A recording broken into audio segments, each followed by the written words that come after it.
And there is no kinder way to support your favorite content creators than by forking out cold, hard cash. Did I watch this? But Patreon isn't just about charity. You get to see feature videos before everyone else, plus bonuses to tie you over. Tina Koto, Associate. Did I watch this, chat? No, right?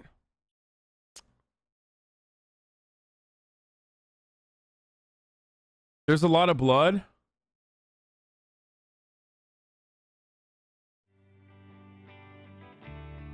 Yes, you watched this? I might have watched it.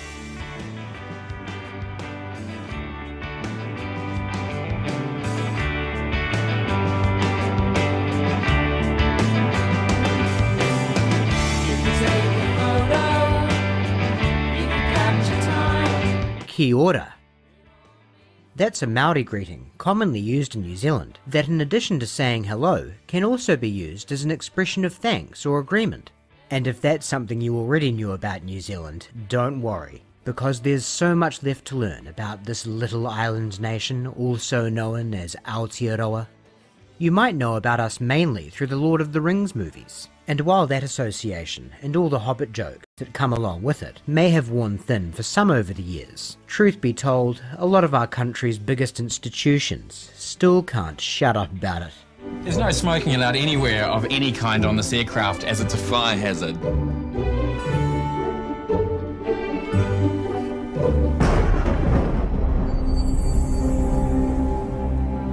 Should you need a light in darkness to help you find your way, the escape path lighting will lead you to an exit. If ever there were a need to evacuate, support fellow passengers who might require help. Your noble crew are now pointing out the exits. But we did loads of cool stuff before that. In 1893, we became the first country to give women the vote, thanks to a suffrage movement led most notably by a woman named Kate Shepherd, who eventually got put on the $10 note for her efforts. She also wanted to ban alcohol, but luckily didn't win enough hearts and minds to get that one through. Though to be fair, some people might have been better off if she did. In 1984, Prime Minister Robert Muldoon got absolutely trolleyed and in a stroke of brandy-induced inspiration, decided to call a snap election. We got a date, Prime Minister? We got a date, the 14th. I don't know if he's because I don't know if he's because he's talking about New Zealand, but I feel like this one, he's got fucking way thicker of an accent on this one. On this fucking one, miss. Of July, which we've worked out at Government House as being the appropriate date. That doesn't give you much time to run up to an election, Prime Minister. Doesn't give my opponents much time to run up to an election, does it? He lost resoundingly. One of our nation's most famous landmarks is a carrot. We have some of the best public safety campaigns in the world.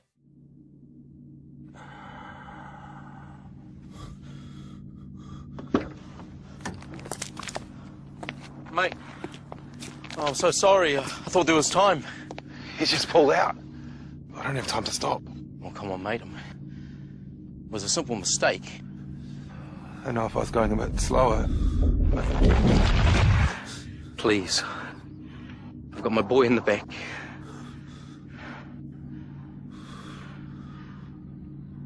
I'm going too fast. I'm sorry.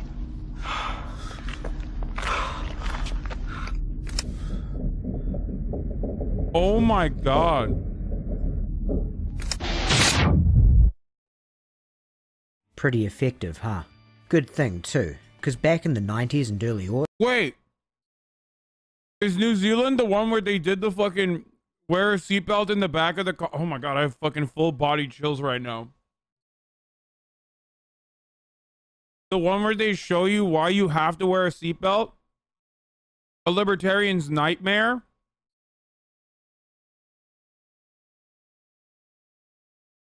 You know what I'm talking about? Where it's like, no, that says Irish. Oh my god, that one was so fucked up, dude. Chat immediately knows what I'm talking about. As soon as I brought it up. Actually, we have to watch that, dude. We have to watch that. The anti-drunk driving one, too? I think I've seen this one before. Libertarians really don't give a shit about seatbelts, just saying.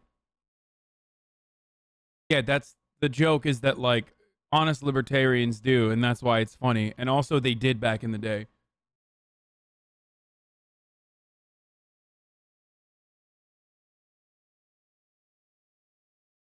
There's a top 20 road safety PSAs in New Zealand. This is going to be more traumatic than fucking murder, dude. Some of that messaging was frankly a bit on the nose.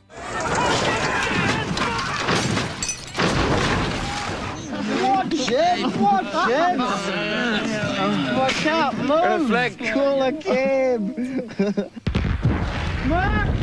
Mark! Your car's on fire! Help! Help! Help! Help! Fucking help me out! Fucking help me out! And those weren't the only TV spots that were pretty. If you drink and drive, you're a fucking bloody idiot! Oh my god, gnarly. that's insane, dude. Kids, they're bundles of energy, but they need the right snacks to keep them going. That's why I give my kids Fruity Bars. They're full of...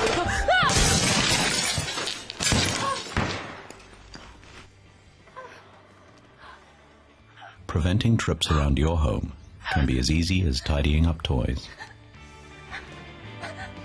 They used to play this shit at like 3 p.m. What? We refer to coolers as chili bins. Bro, what is wrong with fucking the country? Dude, what is happening, dude?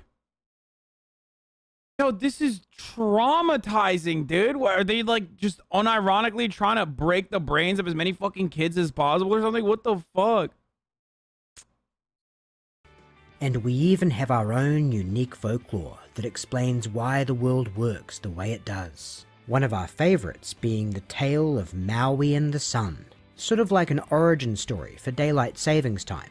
In the legend, a young guy called Maui gets frustrated that the days are too short, so he and a bunch of his mates get together, track down the sun to where he's sleeping, tie him up, and beat the ever-living piss out of him. After a full night of brutalizing him, they eventually released the sun back into the sky, and from that point forward, the days were longer, because the sun— Yo, I low-key feel like America would be a better place if we had ads like that.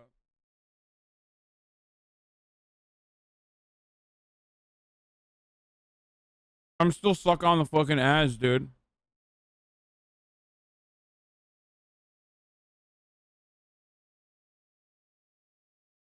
Like, we have such horrible, monstrous hogs in our country. Just the absolute fucking worst. sun couldn't move as fast due to the injuries he sustained from the assault. The story has been adapted into a wildly popular children's book that is still read regularly in primary schools across the land. An irresponsible glorification of violence? Maybe, but you gotta admit it's still a pretty our drug ads are dumb. Like, they weren't good. They were dumb. This is your brain on drugs. Like, that sucks. Couldn't move as fast due to the injuries he sustained from the assault. The story has been adapted into a wildly popular children's book that is still read regularly in primary schools across the land. An irresponsible glorification of violence? Maybe, but you gotta admit it's still a pretty good yarn. Yup, all in all, New Zealand is a pretty goofy little country. But it ain't all beer and skittles down here. We have the highest youth suicide rate in the world, for reasons that are continuously debated. We have all kinds of issues with poverty and class division, not to mention pain and bickering around our history of colonialism, the types of which viewers from all corners of the world are likely all too familiar with. Mad Orchard is based as fuck, dude. Like, I feel like out of most of the YouTubers that we watch that do murder, they're all right. You know, they're like libs or whatever. They're not like aggressively pro cop, but Mad Orchard I feel like is like actually fucking. And in case you hadn't already guessed from the channel this video is appearing on, we have crime.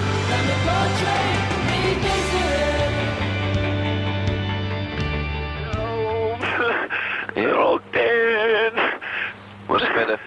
They're all dead. I came home and they're all dead. Whereabouts are you? Every street. Or every street? 65 every street. They're all dead. Who's all dead? My family, they're all dead. Hurry up. It's okay. Every street. It runs off Somerville Street? Yes. Telephone number you calling from? I'm sorry. Shadow said, June 20th, 1994, the last murder that it was ever committed in New Zealand. I'm sorry. I know this is dramatic, but...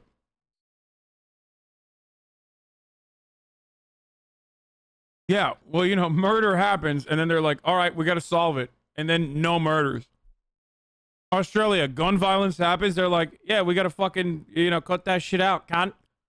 And then boom, no more fucking gun crime.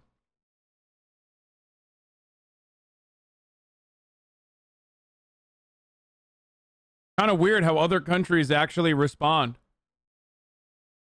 to the problems at hand. It actually is like more fascinating to me watching countries respond to problems that they see. Like when H-Bomber guy was talking about how like UK took measures against like the fake COVID denier, or sorry, the vaccines cause autism guy. And then we opened up our arms and we're like, come on, come here. You can create a robust career here. You know what I mean? It's so fucking sad that other countries, like, shit happens, and then they are like, all right, we're going to fix that. We can't ever have that ever again. And then in America, it's like, yeah, see, we got this guy. Guns exist. Grow up. Guns exist. Suck it up. You're going to fucking die, okay? It is what it is, bitch. Only thing constant in life are death, taxes, guns killing you in the top of the hour, 60-second ad break, baby. Yeet, yeet. On the Hasanabi broadcast, there's going to be a 60-second ad break at that top of the hour, you know, sometimes 10 minutes before, sometimes 10 minutes after. Oh, yeah. Oh, yeah. I will shove a Glock right up my butthole, and you will like it, and you will watch me, and you will say, that's American right there, brother. There's nothing you can do about it. I will suck my AR-15 dry. No lube. Patriotism. Yeah, Australia had 16 COVID cases, and they shut that shit down. Anyway, if you'd like to no longer see the ads, all you need to do is subscribe. You can do it for $5 or for free with a Twitch Prime. You can use an ad block or a VPN. Here's the ad break now. 454 2527. 454 2527. 2527. And your last name? Bain. Bain. Okay, we're on our way. Okay, Mr. Bain? Yeah, we'll be there very shortly. The voice you heard on that call was that of 22-year-old David Cullen Bain. It was placed at 7:09 a.m. from the Bain family residence on 65 Every Street in the Dunedin suburb of Andersons Bay. One thing that may have struck you about the call, aside from Bain's dramatic statement that his entire family is dead, is that the operator's reaction to that statement was somewhat tonally out of sync, almost as if they were talking to a child who is about... Dude, why? Why are you this way? You are the problem. You're no longer allowed to watch or give me fucking feedback when I'm literally talking about a country, not New Zealand, but at least Australia, that did precisely that, okay? Like Australia noticed that there was a problem, and they were like, all right, fuck it, we're fixing it. That's what the government does. And I talk about that, and I say that's a positive thing, and you're like, ha, it's impossible, brother.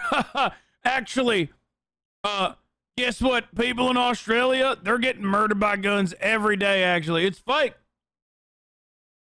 It's fake, brother. You don't know. They don't want to tell you. But in Australia, they're killing each other with guns every goddamn day. It's all a big conspiracy. Not even saying fucking ban all guns. Australia still has guns.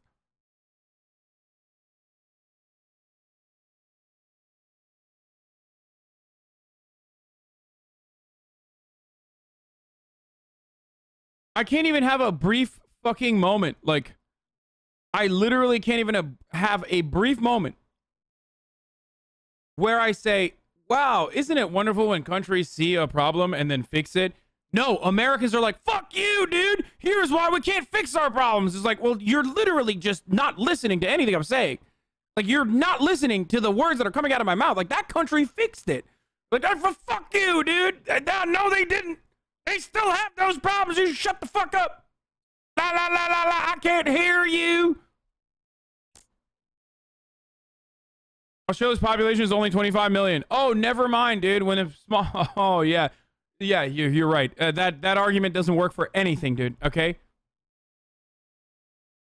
Like, Honduras' population, or El Salvador's population is much smaller than America. Worse gun violence there. What's up with that? That's crazy.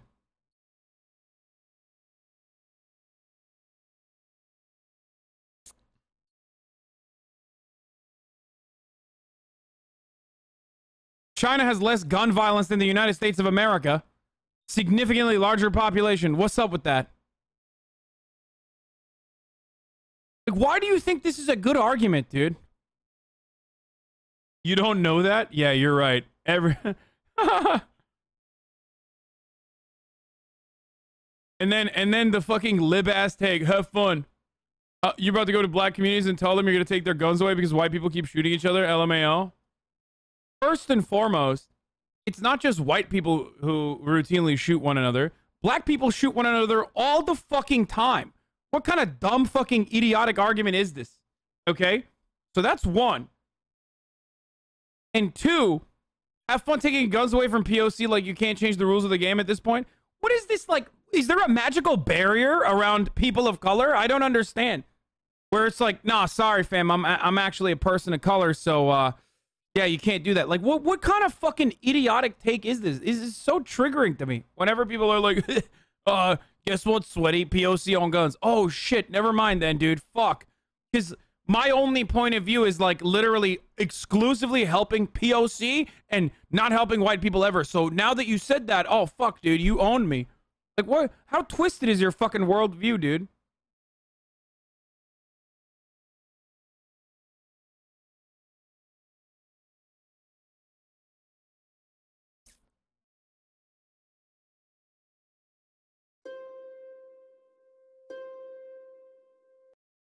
Oops. Where were we? Oh, here. About to work themselves up into a fit over something trivial, and just needed to be given some space so they could calm down a bit. My family, they're all dead. Hurry up. It's okay. Yeah, steady on, mate.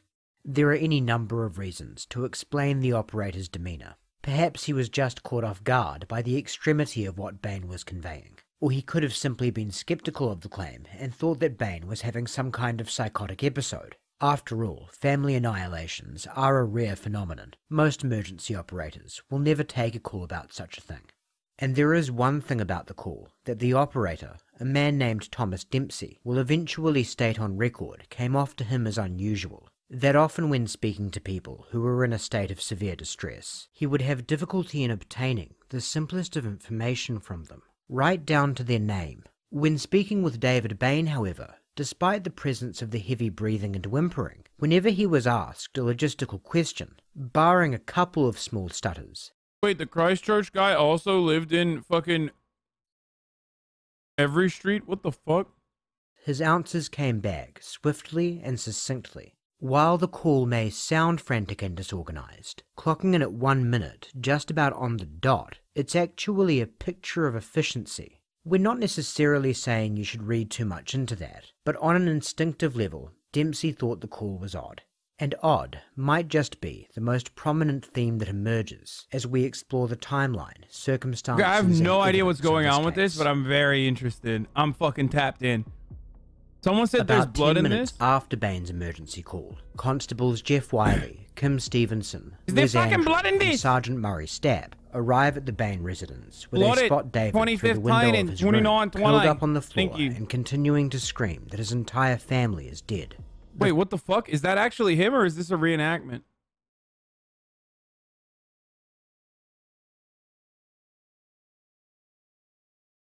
It's an old movie? Front Oh. door is locked, and Bain is seemingly too distraught to muster enough control over himself to let the officers in, so they break a glass pane on the door, unlock it from the inside, and enter the house. In a room opposite David, they find 58-year-old Robin Bain, the patriarch of the family, lying dead on the floor with a gunshot to his left temple and a semi-automatic .22 Winchester rifle by his side. In another room is 18-year-old Laniette Bain, 3 shots fired through various points on her head. 50-year-old Margaret Bain, the matriarch of the family, is found in her bed, also shot in the head. On the lower level of the house, they find the body of 19-year-old... That it's a movie.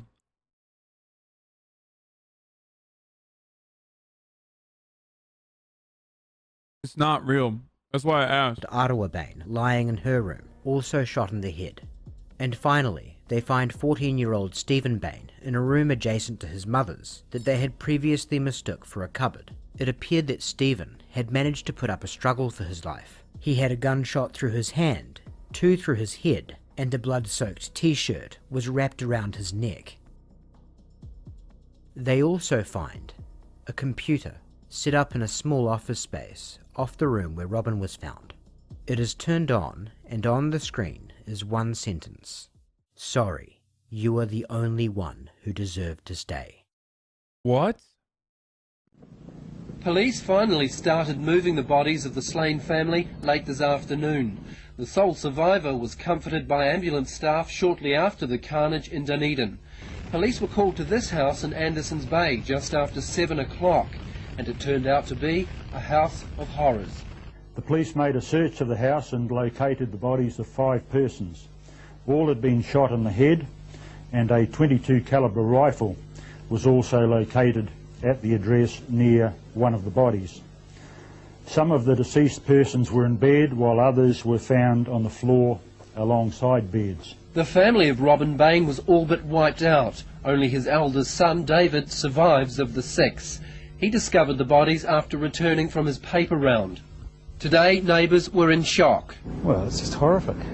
It's just terrible to happen right next door. It's something we read about, we hear about. It's right here. It's just terrible.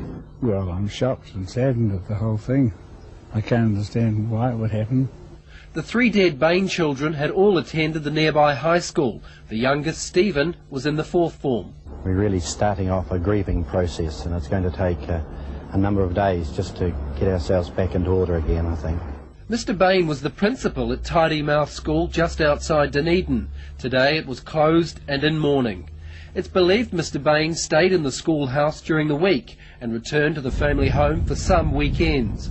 A friend of the family says the couple had been having some marital problems, but nothing that hinted at the proportion of this tragedy.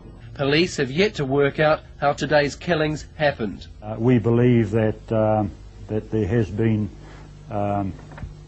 either a homicide, suicide, or a homicide, but our inquiries obviously are directed towards establishing exactly what's happened, and we can't reach any conclusion until those inquiries are completed. Neighbours speculate it was a murder-suicide, but police say it will be at least tomorrow afternoon before they have a clearer picture of the Bain tragedy. And indeed in the days to come, a clearer picture did emerge. While David Bain's story that he came home after an early morning round of newspaper deliveries to find his family dead with his father Robin clearly implicated as the killer was initially taken more or less at face value, the more the scene and circumstances of the crime were looked at, the more questions began to be raised. Right from the very first words he spoke, there were irregularities with what would later become his story. When giving a statement to police, David said the first person he found dead was his mother, after which he ran into the living room where he found his father. It was at that point that he went into total shock and began losing time. But those were the only 2 bodies he saw before calling the police some 20-odd minutes later. However, when calling the police, he did not say, "My mum and dad are dead." He said, "My family, they're all dead." Investigators were also curious about that time lag between finding the bodies and making the call. David had no explanation for either of these things, presumably as a result of trauma, or at least that's what David was trying to convey. He did remember his movements upon returning home at about 6:45 AM before discovering his parents' bodies. After his paper round, David said he had gone to his room and taken off his shoes, never turning on the light, despite the fact that it would have been pitch black at that hour during a Dunedin winter. The light switch in his room was found to have blood on it. After that, he had gone and put some clothes in the laundry before washing his hands to remove printer ink from the newspapers. The load from that wash was found to contain several items of clothing, including a green jersey, some track pants, and socks that belonged to David. More clothes were found in the laundry basket next to the washing machine, including a sweatshirt belonging to David that was found to have bloodstains on the right shoulder. In fact, there were bloodstains on several areas in the laundry room. Guys, I already ran the ad break, okay? I already ran the ad break. But thank you for trying to fucking hit me with the ad break. Also, this dude is guilty. There was blood in the wash basin, on a shower cap, on a face mask, and there was a significant amount of blood on a green towel that was hung up on a rail. That blood was found to belong to Robin. There was blood on the side of the washing machine, as well as in a carton of washing powder nearby, and on top of the washing machine was a partial bloody handprint. It was David's. The clothes that David was wearing at the time the police arrived were also found to have blood on them. On his shorts, the back of his shirt, and the soles of his socks. All of that blood was found to belong to Stephen. In Stephen's room, they found a pair of blood-soaked gloves, as well as what might be the most damning single piece of evidence against David: a loose lens on the floor around where the struggle would have occurred. The glasses to which that lens belonged were found in David's room, and they were of no use to anyone in the family but him and his mother. Green fibres were also found under Stephen's fingernails. They matched the jersey found in the wash. And David had several injuries that he could not explain. Scratches and contusions on various parts of his torso and a bump on his head. Bloody fingerprints belonging to David were also found on the rifle that had carried out the stunt. Okay, bro, like, this has got to be the most open and shut fucking case. Oh no, Matt Orchard always debates. This dude did like the worst job of murdering. Oh no, it's fucking classic, dude. It's Matt Orchard. He fucking does this all the time. Who fucking debate you? Before you know it, you're like, what the fuck? I don't know. Sayings. David was adamant he did not touch the rifle or even notice it upon discovering his father's body, though it did indeed belong to him and he would use it when hunting possums, which was his best explanation for— No, that's not a dead body. No, there's clearly a movie recreation of this very famous case because it's probably like the last time a fucking murder had happened before Christchurch in New Zealand. So that's why when shit happens in the UK or in New Zealand and shit like that, they just make movies out of it because they're like, this is so fucking unfamiliar. This is crazy. What the fuck? You know? So that's what's going on. How the fingerprints came to be there. He had no explanation at all for the loose lens, or of Stephen's blood on his clothes, except for that he may have gotten some on his socks if he stepped on blood strewn throughout the house. The best he could guess as to how he wound up with the contusions on his body was that he blacked out and fell down at some point while he was in shock.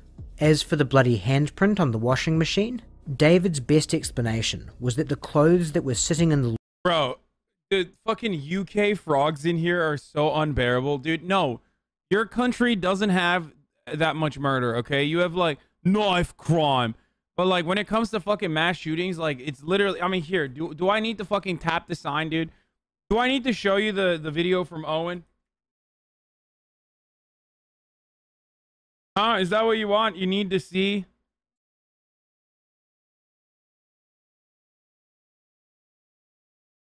You need to see the video of the little girl, dude. This is what it's like to live in America, okay? I just saw people people looking that way, and I didn't know what was going on until I heard someone say get down, so I just started going under the seats. Oh my gosh, how are you feeling? It was my second shooting, so I was kind of prepared, because I always am expecting something to happen. I just saw people... That's America, bitch.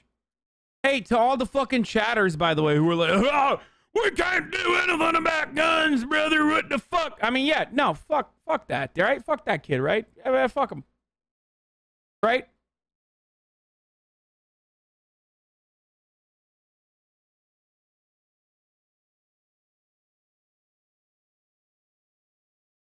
I need to fucking make sure everybody has a gun at all times. Why doesn't she have a gun right now? I don't understand it. If she had a gun, she could be murdering the guy who came over and did a shooting at the fucking baseball stadium. That's what you sound like when you fucking defend America's psychopathic gun laws, or rather lack thereof.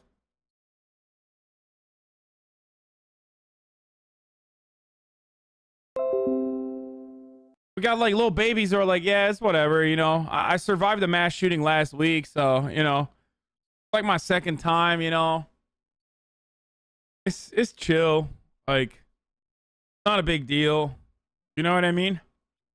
That's America. That's how we operate. Looking that way, and I didn't know what was going on until I heard someone say get down, so I just started going under the seats. Oh my gosh, how are you feeling? It was my second shooting, so... Per capita mass shootings, the U.S. isn't even top 10.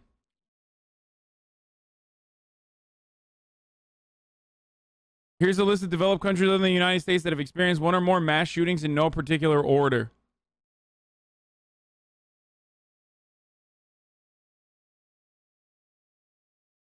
Where is the United... Where...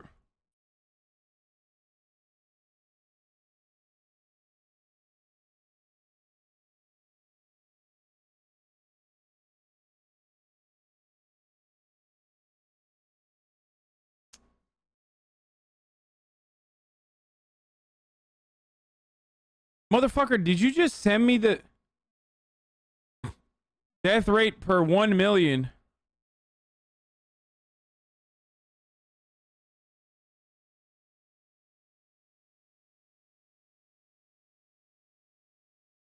Wait, I'm actually... What are you sending me right now?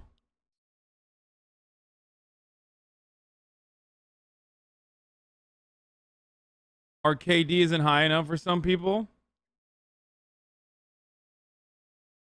Norway has kind of high for one mass shoot. Norway had one mass shooting.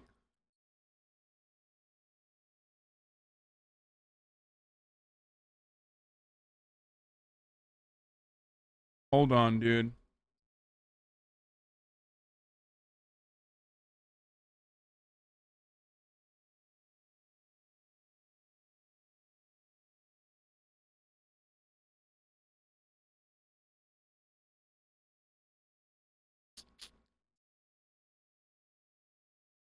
The irony is, for the record, the irony is that every country has a different designation for mass shootings and shootings in general. They're trying to own you by doing the, oh, look, it's not even the highest per capita. When we have like 100x the population of other countries, shooters would have to kill a ton more to get on that list. We're still pretty high despite that, which is sad. Again, the question is, like, why doesn't China have that? Okay?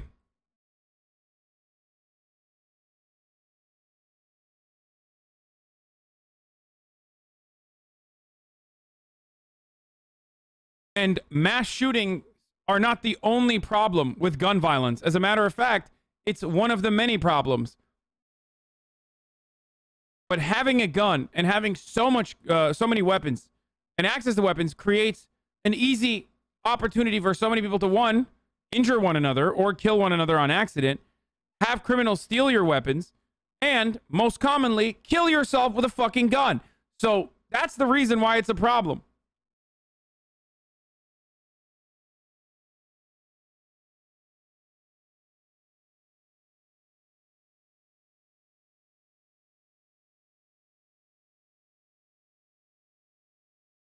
When it comes to gun deaths, we are literally one of the worst in comparable OECD nations.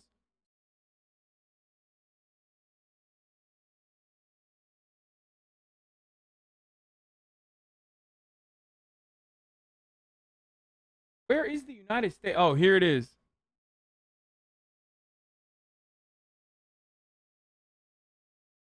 Hey, at least, wait, what the fuck? Even the Philippines are better? What the fuck?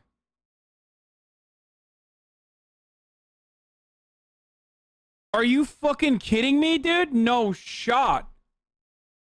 Motherfucking dictatorship where the leader is literally like, we should murder homosexuals and people who do drugs ever.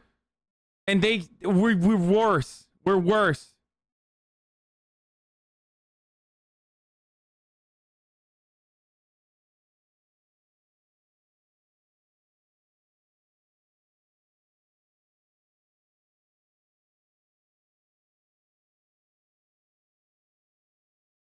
This list is scuffed when mass shootings happen here in Brazil. It's a huge deal unless the drug cartel.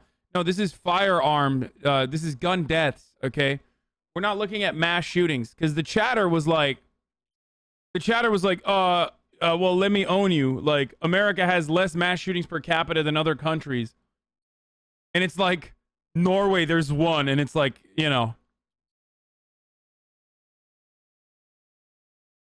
It's not fair to compare the US to Australia or France. You should compare them to Honduras and Guatemala. Like, I can't tell if this dude is doing that because he's, like, sarcastic, because that's what some people say, or because he's, like, a very racist person and is saying, like, we are Honduras, brother. Like, we got Hondurans coming into the country.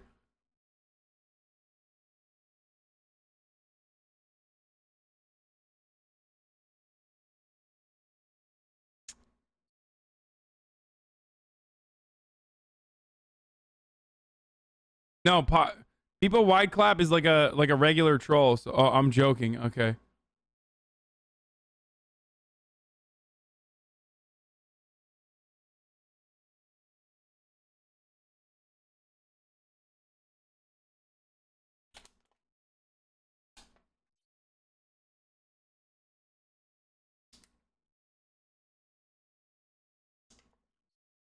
Where's Just Black? He's like, is he still here? Kind of indecent for them to only fucking show that, like, the United States' number of mass shootings is, I guess, lower per capita, when guns aren't only responsible for mass shootings.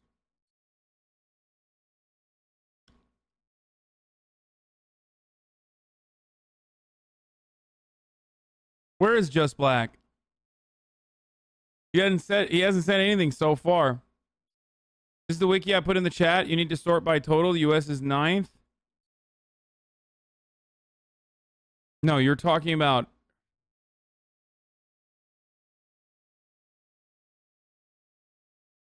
Oh, this is the mass shooting one. Yeah.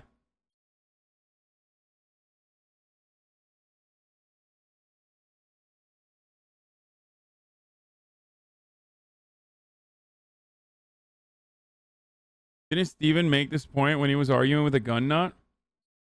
What point? The video's not over. We're going to get back to the video in a second. Just Black's link said other than? No, the United States is on this list. I mean, you can see it right here. They are on this list.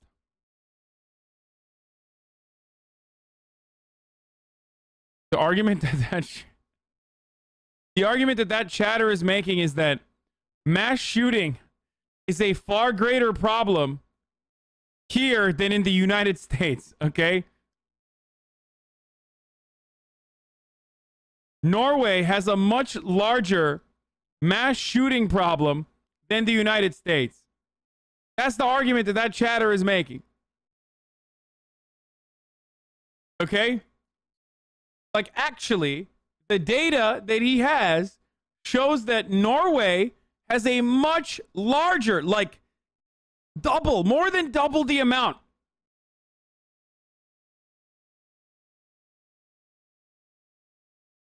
Where is he? I need to hear from him. I need him to come sit me down and explain to me how in Norway, mass shootings are a larger problem than the United States of America.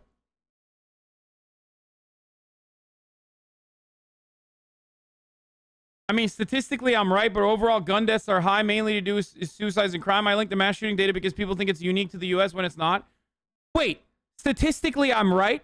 So you think, unironically, that mass shootings are more common and a larger problem in fucking Norway than the United States? Like, just don't act like you can't fucking skew stats to your favor. Like, statistically, I'm right is such a fucking bullshit baby dick cop-out, dude. You fucking debate lord shitter.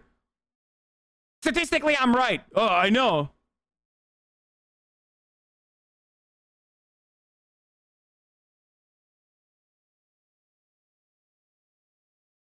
Yes, I know America is worse than other OECD nations when it comes to homicide and every other fucking reason that, like, every other kind of gun violence and gun death.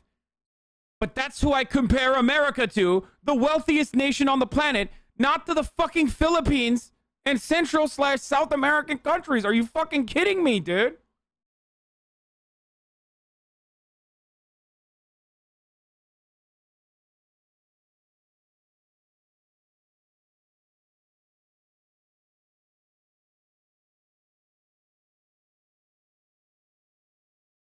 It's like saying New Zealand has a gigantic mass shooting problem. Okay? Because per capita, the one instance in Christchurch is worse than, like, for a country the size of New Zealand, is a worse fucking mass shooting than most other countries. The per capita death isn't even relevant. Total number of death and mass shootings is the relevant stat. Yeah. Well, no, mass shooting numbers is more relevant than that.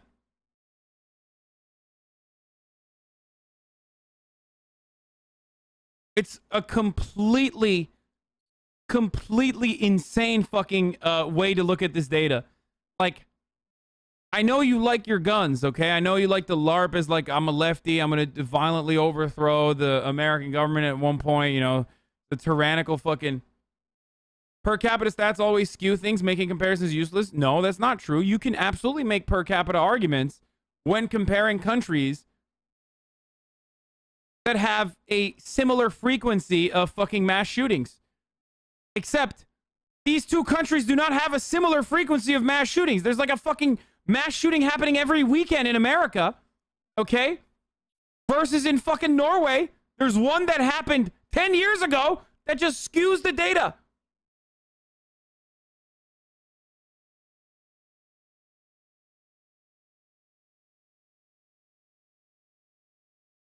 So thank you for using a Fox News argument, chatter.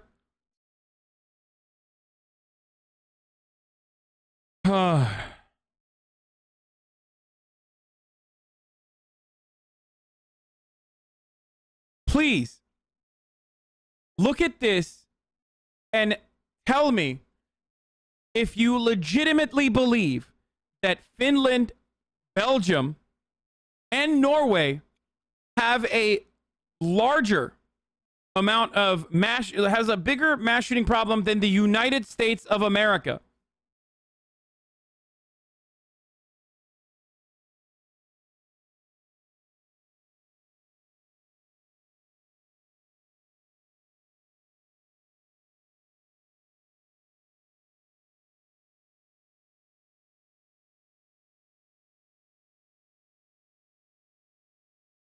Like, tell me how this is a reasonable fucking argument to make here. Are you actually, please, I want to hear from Just Black. You really mean to tell me that Norway is having, like, the same frequency of mass shootings that we are having? Please explain to me. If you legitimately think that there are kids in Norway who are like, ah, fuck, man.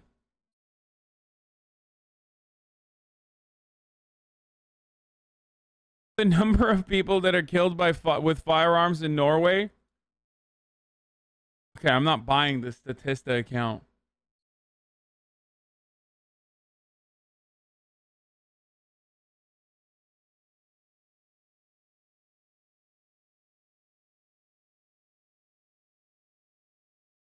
Insane. Doesn't this chart say that you're more likely to get killed in the other 6 countries than America in a mass shooting?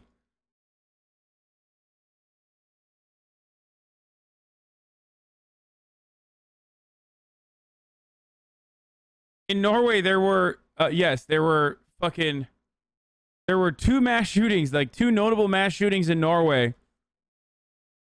But one of them was literally one of the biggest fucking mass shootings of all time. Especially for Norway.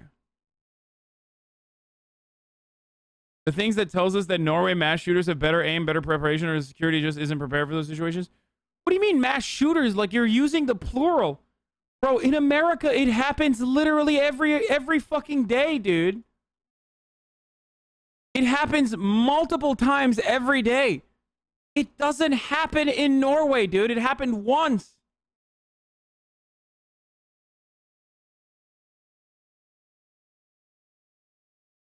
It was a fucking white supremacist terrorist.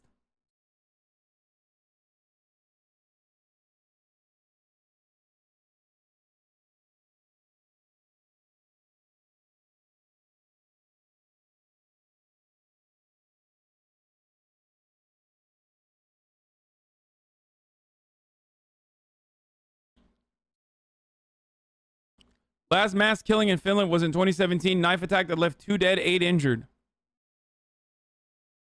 Counting mass shootings is a notorious difficult exercise. For one thing, there's no consensus on what counts as a mass shooting. I already mentioned that. And what doesn't. The FBI, for example, defines a mass shooting as involving the murder of 3 people. Here in Brazil, there are a lot of gang firefights and favelas that would count, but it's completely different from school shooters and such.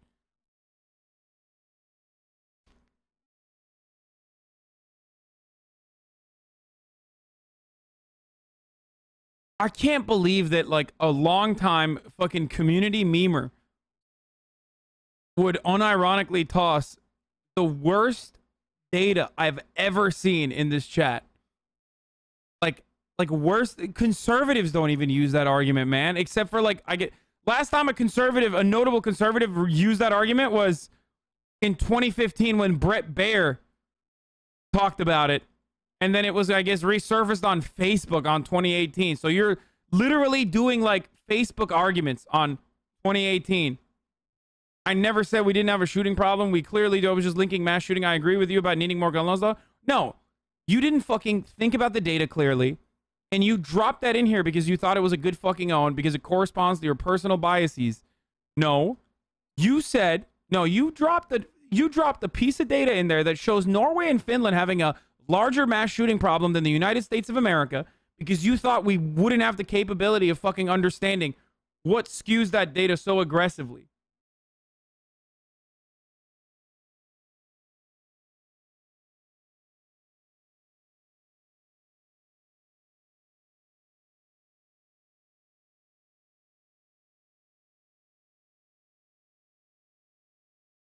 Norway has 1.75 firearm deaths per 100K per year. US has 12.21.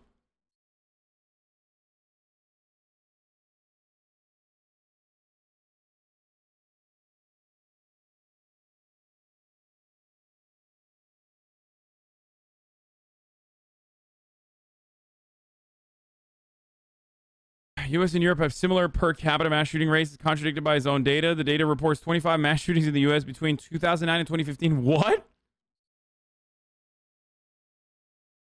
What?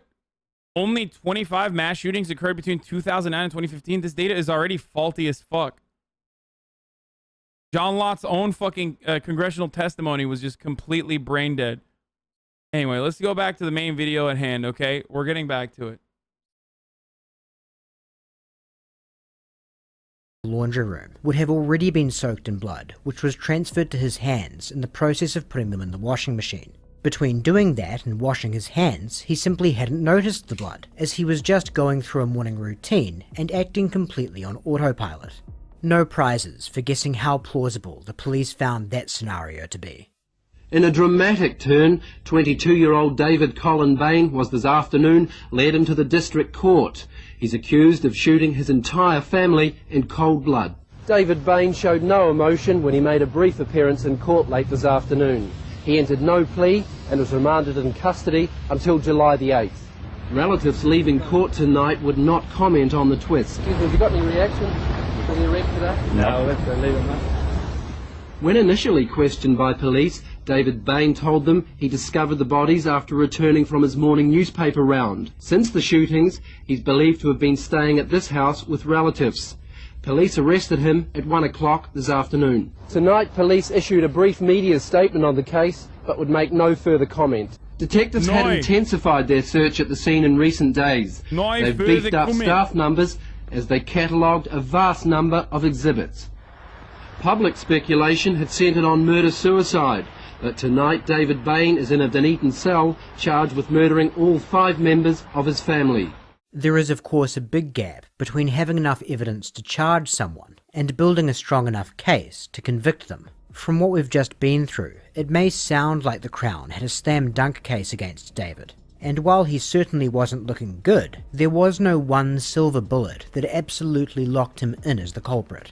Being quick to hire defence attorneys early on in the investigation, work was surely being done to elicit the expert testimony of psychologists that could lend credence to Bain's claim of sudden trauma-induced memory failure, and perhaps even help him along to retrieving just enough of that painful information locked deep in his subconscious so as that he could craft a better story than he had initially given to police. Which is exactly what happened, of course. He did eventually manage to recall rushing into his siblings' rooms, which helped go some way to explaining how Stephen's blood wound up on him, among other things. Couple this with a seeming lack of motive to commit such a horrific crime, and an absence of any violence in his history, and you were left looking at some chance the man authorities believed to be one of the worst mass murderers New Zealand has ever seen could walk free.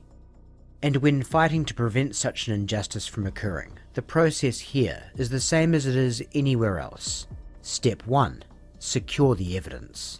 Any investigator worth their salt knows that so much as moving an ashtray an inch to the left can alter a crime scene and compromise a case. And so it should go without saying. Wait, that's the blood? That's not... Wait, hold on. Wait, no, maybe there's more?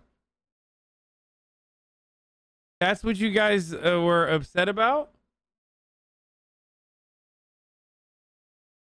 4 people, worst mass shooting in NZ history, as bad as the US? No, there's... Okay. There's definitely one mass shooting that occurred, a fucking act of terror that occurred in New Zealand that's worse. Well, I guess not New Zealand. Wait, what the fuck?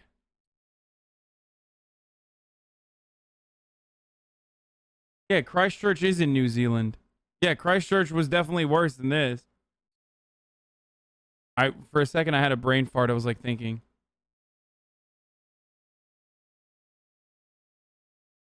$11,000 people. Okay, guys, stop mentioning gun deaths in America. Every single normal-brained person in the chat is aware that gun deaths in America is significantly worse than like most, if not all, comparable other OECD nations. Okay, I promise. I promise. Okay. Normal brain person is mutually exclusive with chat.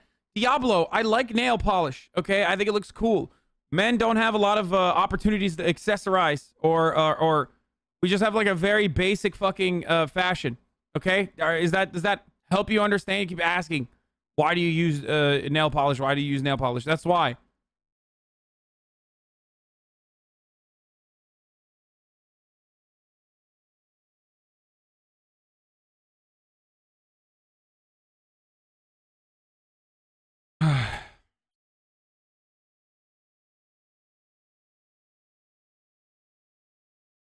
That the very best law enforcement professionals that Dunedin had to offer was seeing to it that every speck of potential evidence in the Bain household was preserved, protected, and hey, what's this?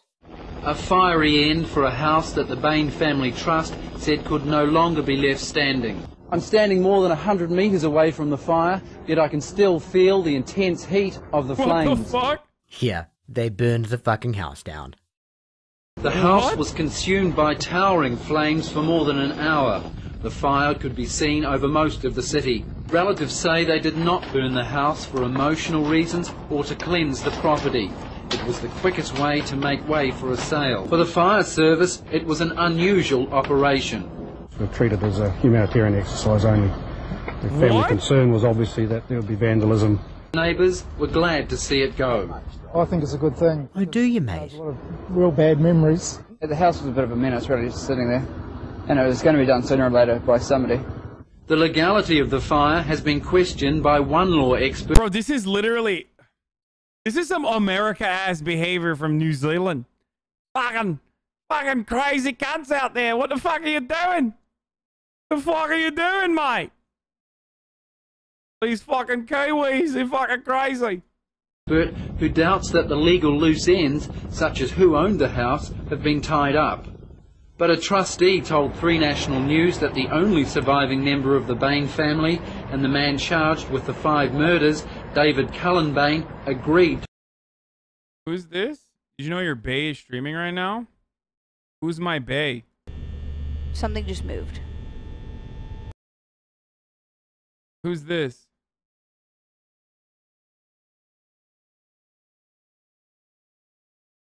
Doja Cat? This What game is this? only gotten worse. So let's go.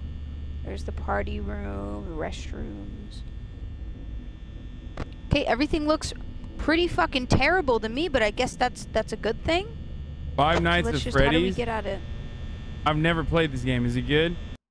Someone was saying they're a FNAF sexual. Alright, let's just keep going. To the house being razed. Oh, well that's good.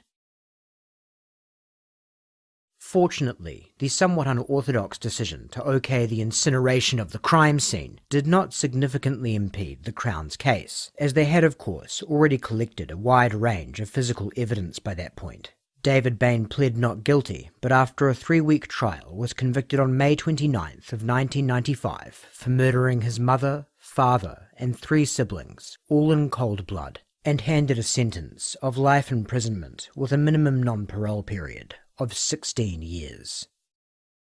Don't even ask. David Bain's story is not over yet, but before we get into what happens next, there is one more thing you should know about New Zealand. We really like rugby.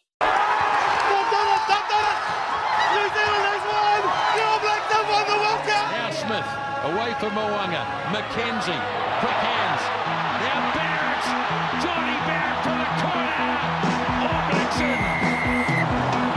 Like, we really, really like rugby. Thank you, To an Job extent that's difficult 10 fucking tier 1 gift subs. Yes. to convey to someone who's not from here. Obviously, sport in general is very good. popular all over the world, and rugby is a cornerstone of sporting culture in other nations too. But it's just different here. There is no simple explanation as to why the game is such an integral component of our country's cultural DNA. But if you were to have a go at giving one, this is about as good as could be offered. Because we're such a small country, we have somewhat of a collective. H3 is live and he wants to get you in Discord. H3's on. H3 wants to talk to you on Discord. I'll fucking do it.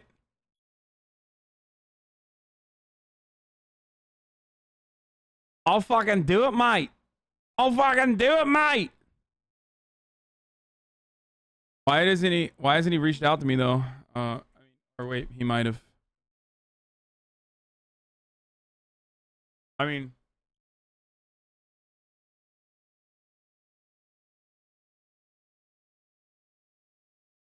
I'm down. I'll talk to H3. Watch out, Hasan. It's a trap. Steven Crowder is backstage. Not work. That makes you feel bad? Yes, it makes me feel bad because I should be rescuing animals. He has such a good background, dude. You What's the said code? life. I rescued you. You rescued you me. animal. You rescued me from the cold streets of Detroit. Thanks, bro. Oh, was that a lie? That's my first animal rescue. Did you guys just debate me? Proud. Damn, this Amaranth thing, though. Crazy. You guys were just debating me, dude. What the fuck? I got excited, and it's just a fucking lie. There's 20,000 people watching this, you guys. It can't be that bad.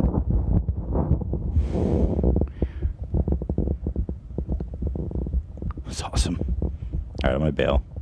Are we not getting suggestions or anything? Any topics? You guys see anything interesting, or they just want us to talk to the guys? Which is kind of what I want to do, too. Yeah. Here, let me see if he sent me his Discord. Right. Am I? I don't know if I'm friends with him on. Maybe I should call him? Is that weird? Good try. I'll try. I don't know if I'm. Is that Maya? Is that Amaranth clicking still? Because I don't have it open. I don't know if I'm friends with him on Discord. He can just. Tricky shit, dude. Oh my god, we're all fucking. Oh god, this is such boomer shit. You're not that guy, pal. I'm already on live stream, Phil. What, oh, you want me to react to this shit, love? Yeah, well, Okay. that's a pretty common live streamer topic. Okay, Let's cool. go through. Let's see. Go through live stream first and see what you think. Okay, great. Let's see what's going on in the world of Twitch. Let's take a look into our future right here. Yeah, I don't think I have him on Discord. Our goal should be to end up there. Really? I thought it was bad to be on live stream, Phil. Back when I was two-sided streaming, coin, I guess. back when I was streaming, it was just when it was like each three says something stupid and Joe. Yeah, I can't. He can hit me up on Twitter, but I can't. Like, I don't know what his Discord is. But I don't even know if he has his Twitter open right now.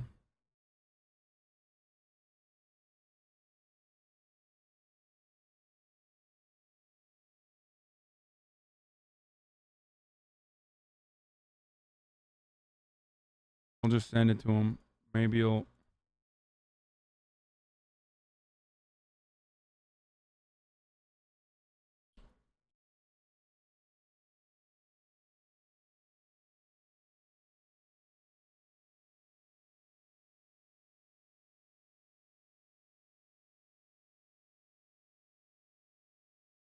Miz is trying to steal the moment. Well, I mean, Ethan is friends with Misgift too. Like they've hung out. So that's not surprising. If he's like he probably wanted to talk to him as well. You know what I mean? I'll send it to you. Wait, I'll send it to you on WhatsApp. Okay. AB, I hit on you like that every day. Thanks, Zach. Is that kind of anyway? I mean, what do I think about that? Good for her. They're sending DM to Mischief, not you. You're not that guy, pal. Trust me, but fans are requesting him to call you.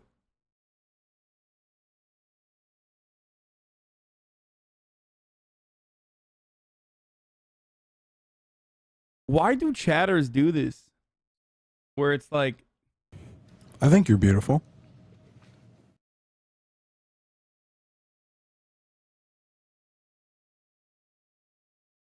you should really work on not getting derailed and baited by chat.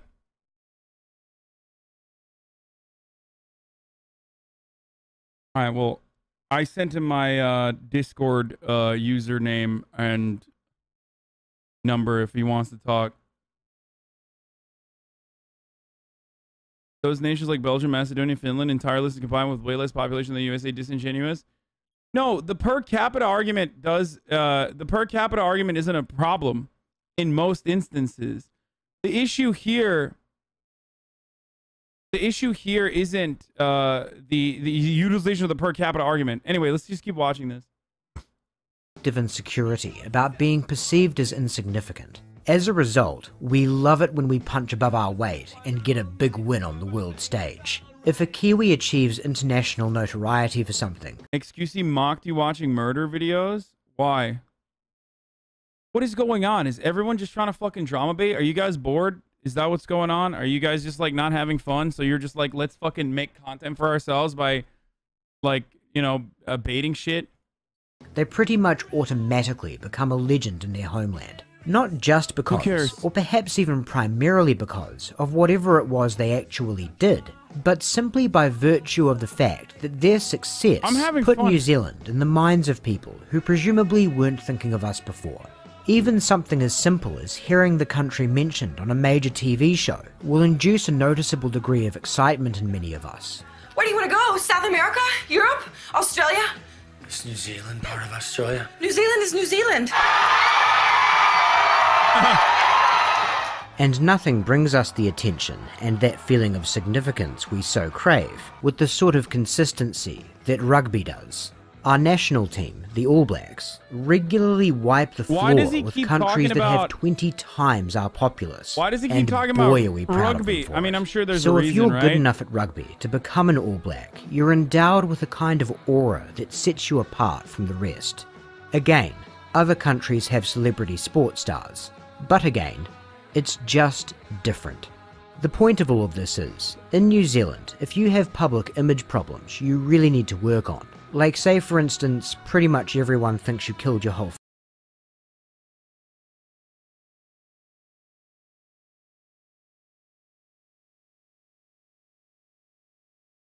He keeps talking about rugby because he's a Kiwi.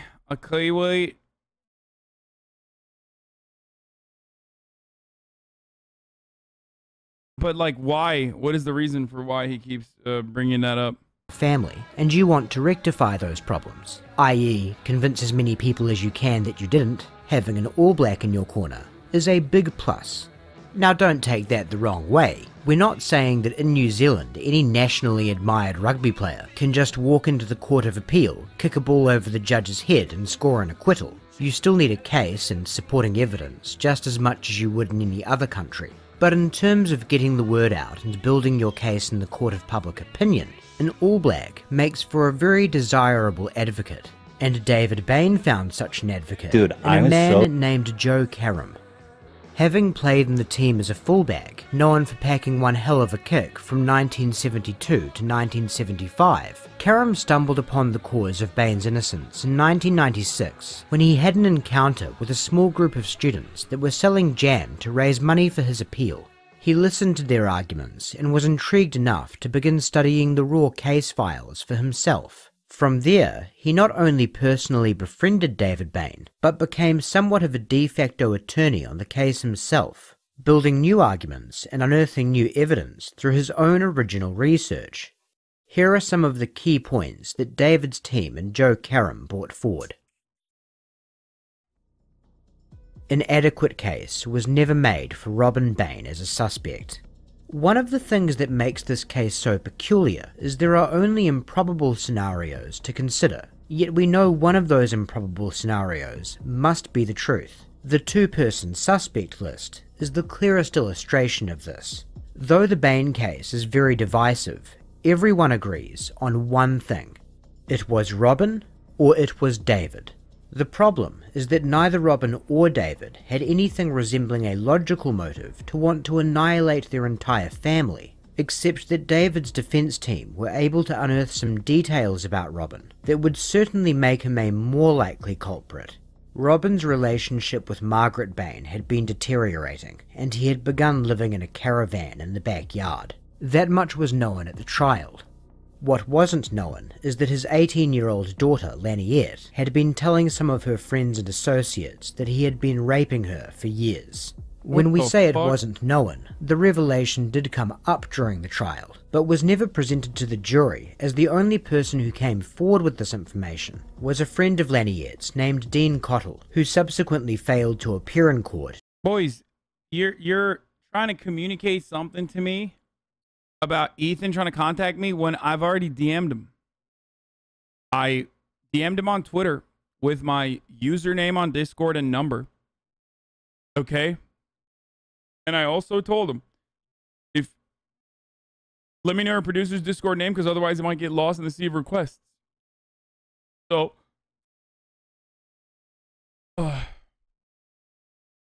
I have his number? You just text him.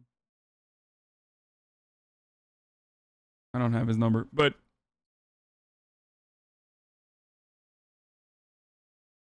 I'm doing it. Okay, I'm taking the initiative and making taking the necessary steps of action. Okay, blood at 29:20, but I think all the rest are fake blood. Yeah, there's a lot of fake blood in this video. Luckily, there's not a lot of real blood in this video, because otherwise it would be a problem. Wait, are you sure 29:20 or 28:20? Because there's one chatter said 28:20 is where the blood is. Despite a subpoena, he eventually spoke in front of the judge after an arrest warrant was put out for him, and was apparently so incoherent. Damn, you look desperate? Or Twitter DMing my friend? Like,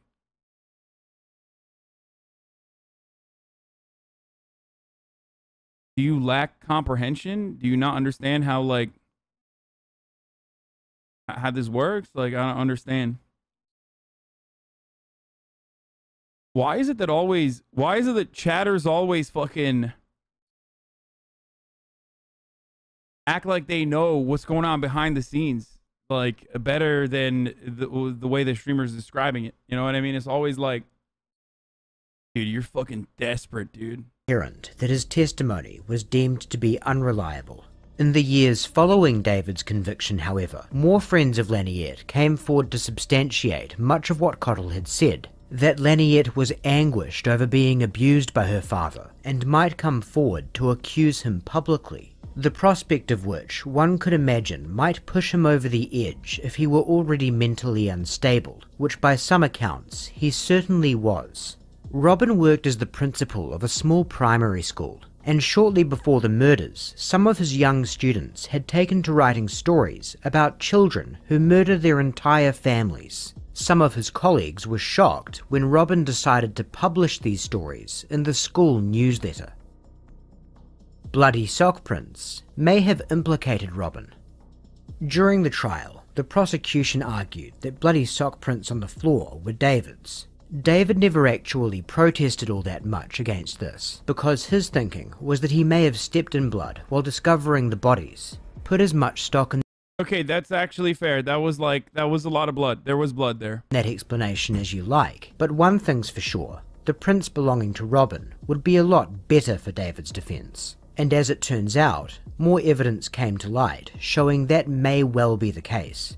David's bare foot was measured at 300mm, whereas the sock prints were determined to be 280mm in length. Robin's foot? 270mm. So closer. One thing to note about the bloody prints: they were partial prints, only visible with the enhancement of luminol spraying, so we're not talking about vivid impressions from a foot absolutely drenched in blood.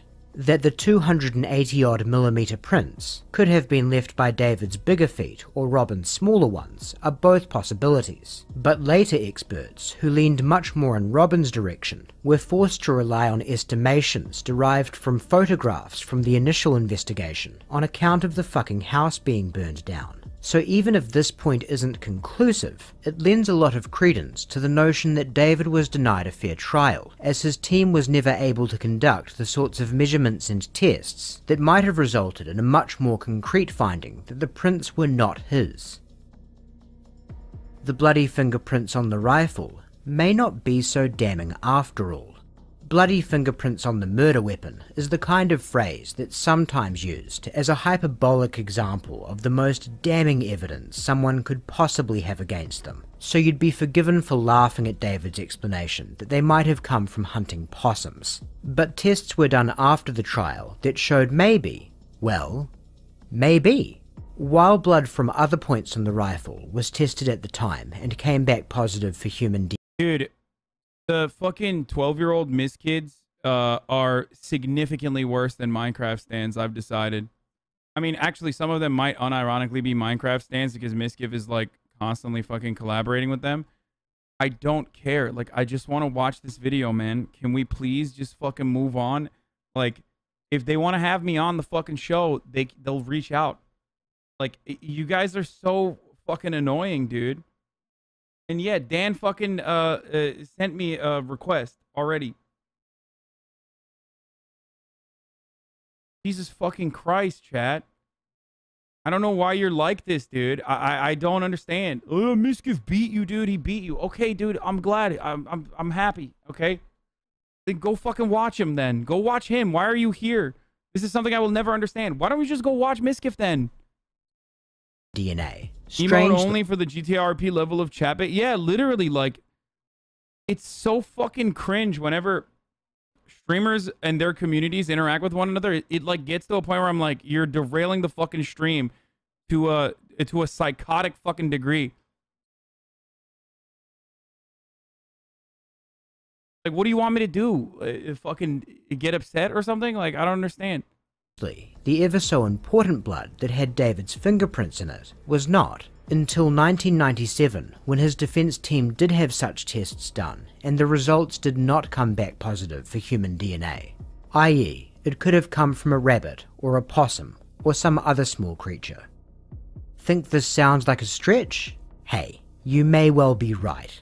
But the point is again that because the proper tests weren't done when all the evidence was fresh, David may not have truly gotten his day in court. And before we move on to how that claim was received on appeal, one more thing about things that may seem like a stretch, and how so few things in this case are impossible, but so many are improbable. Up until now, we've never actually gone through the prosecution's scenario of how David Bain went about killing his family and trying to get away with it step by step. And while they may not claim to know precisely what happened and at what exact time, they do of course have a pretty specific sequence of events that their case is based on. And their official theory is frankly rather convoluted. That's because the simplest scenario that one might initially imagine is one that they did determine was too difficult to reconcile with the crime scene. That is, that David killed all 5 members of his family, put his clothes in the wash, completed his paper round, and called the police. The reason that's pretty much out of the question is that Robin's body was determined to be too warm for him to have been killed much more than an hour prior to police arriving on scene. He was also found in the living room, meaning he was up and about, which would have been very unlikely before David departed around 5:45 AM. Here's another scenario they had to rule out.